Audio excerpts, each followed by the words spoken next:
Two generations of Shipmans.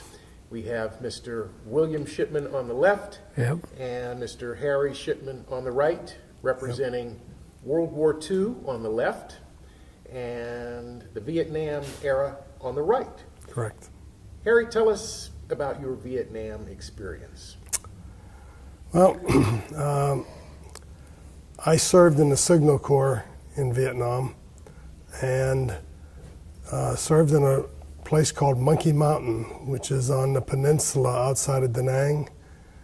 We were responsible for long line communications throughout Vietnam.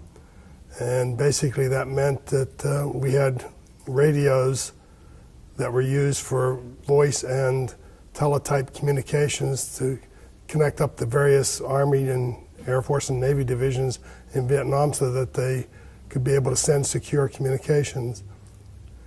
We used what was called tropospheric scatter radios, and this was huge billboard antennas that were measured like 120 foot square, and we pumped 10,000 watts out of two of them towards a target, hundreds of miles away, and the signal reflected off the ionosphere and came back down as micromilliwatts, which we then amplified back up to usable signal for the teletype and communication. So basically we were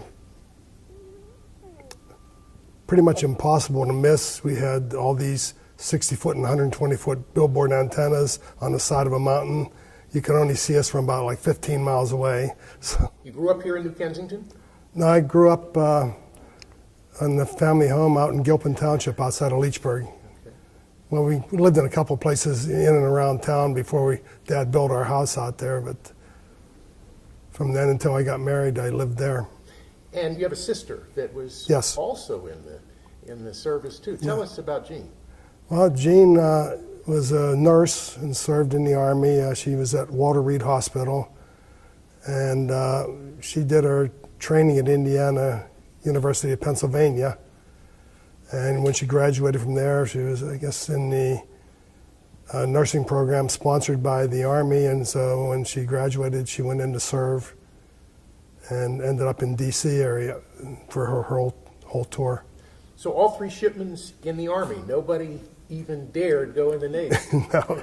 Well, when I was drafted, and they told me that they would have put me in the Navy, but their quota was filled for the day. I was never sorry. Veterans Affairs are in the news these days. Tell us what your thoughts are on Veterans Affairs, how things are being played out in Washington now. Do you have thoughts?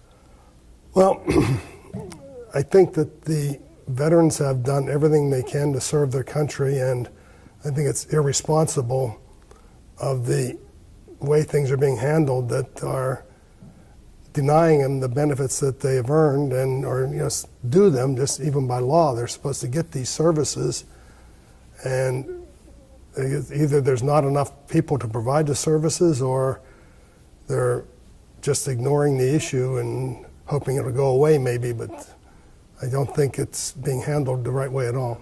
Are we well served by having a volunteer service? Either of you, if you have thoughts on it. Well, number one, I volunteered, so I think that a volunteer army, when you get the people that truly want to serve, is going to be a better organization than people that are dragged in kicking and screaming that don't want to go. Any thoughts on women in combat?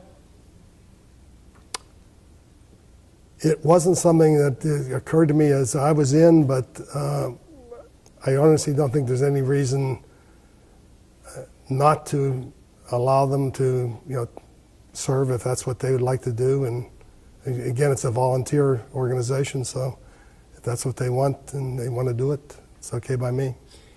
Any issues or any thoughts about being on a war footing for the last 15 years, war on terrorism? Have we gone too far enough?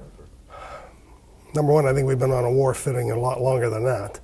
But we are sticking our neck in places we shouldn't be, never should have gone in to begin with, and we're just throwing soldiers and Marines, etc., into something that it's almost like Vietnam. We have no chance of winning, and we are wasting our men and our money for people that don't really want us anyway.